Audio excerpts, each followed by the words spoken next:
before you enjoy this video, let me first talk about our sponsor for this video and the entire Medal of Honor series.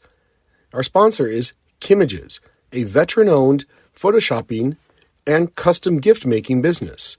I actually served with the owner in the 10th Mountain Division, and I can say that the quality of their products is by far some of the best I've seen.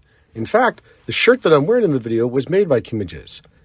I'll put more information on how to contact Kimages in the description, and you can find them on Facebook using the name Kimages that you can find in the description or on this picture here. Thank you and enjoy the video. Hey, so if you're seeing this, it's a special behind the scenes review with, coming to you live again. Hey, it's Richard with Seattle Civil War Legacy.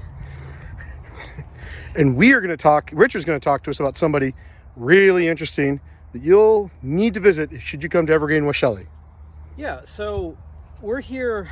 We talked, if you were watching a live stream earlier, the Medal of Honor recipient Nakamura is, about 20 yards or less away from this site at the crown of the hill here at the Evergreen Washelli Veterans Cemetery. And behind me is this really interesting monument. This isn't a simple gravestone. This is actually a monument. You can see this bronze sculpted bust, this plaque that's on this stone. And this is for one of Seattle's most noteworthy Civil War veterans. There's not many Civil War veterans in this. There's only 3 in the headstones in this section down here, but he's close by. This is a man named Hiram Gale. He was Seattle and Washington states and one of the very last surviving veterans of the American Civil War. He lived until 1951, 4 years old when he passed away. I might be mistaken on that number. But when he passed away, it was a big deal. He was late in life in 1943. He became one of the few men who served as commander-in-chief of the Grand Army of the Republic, which was the national organization for Union soldiers and sailors. 1943, at that meeting, that national encampment, when he was elected leader, there was only 13 of them remaining at that time. So this monument, after his death in 1951, was installed here. And this is, in fact, a monument. This is not just a simple headstone. You can see here that it was dedicated by the Department of Washington and Alaska Women's Relief Corps. The Women's Relief Corps is a women's auxiliary organization to the Grand Army of the Republic. Below, another women's auxiliary, the Ladies of the Grand Army Republic, and then a descendants organization here below, the Daughters of Union Veterans and the Sons of Union Veterans. And this monument was installed in 1953. The Women's Relief Corps is responsible for almost all of our area, and also with the Ladies of the GAR, area Civil War monuments. The Women's Relief Corps is really interesting because it still exists today.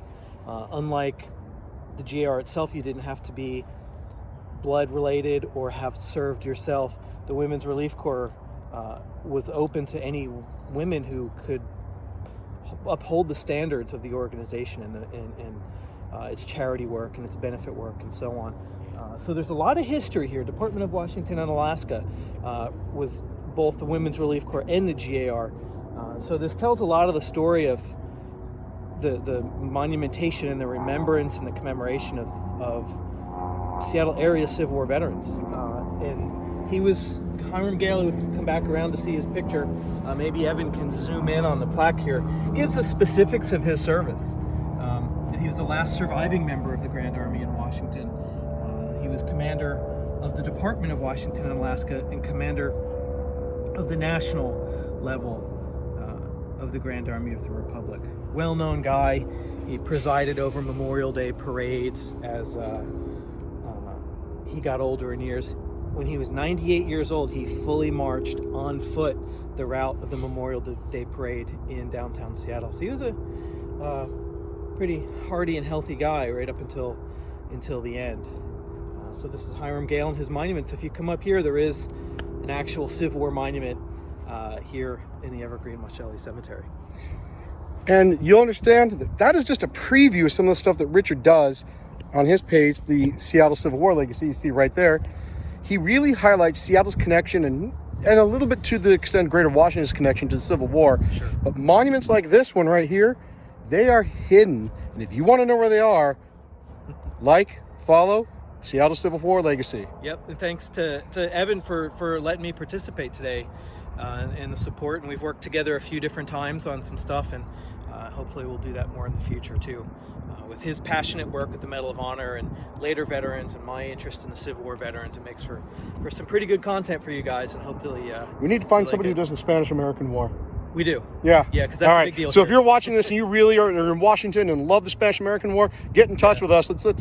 Let's get all the battles covered. Yeah, all the wars covered. All right, thanks guys. Thank you.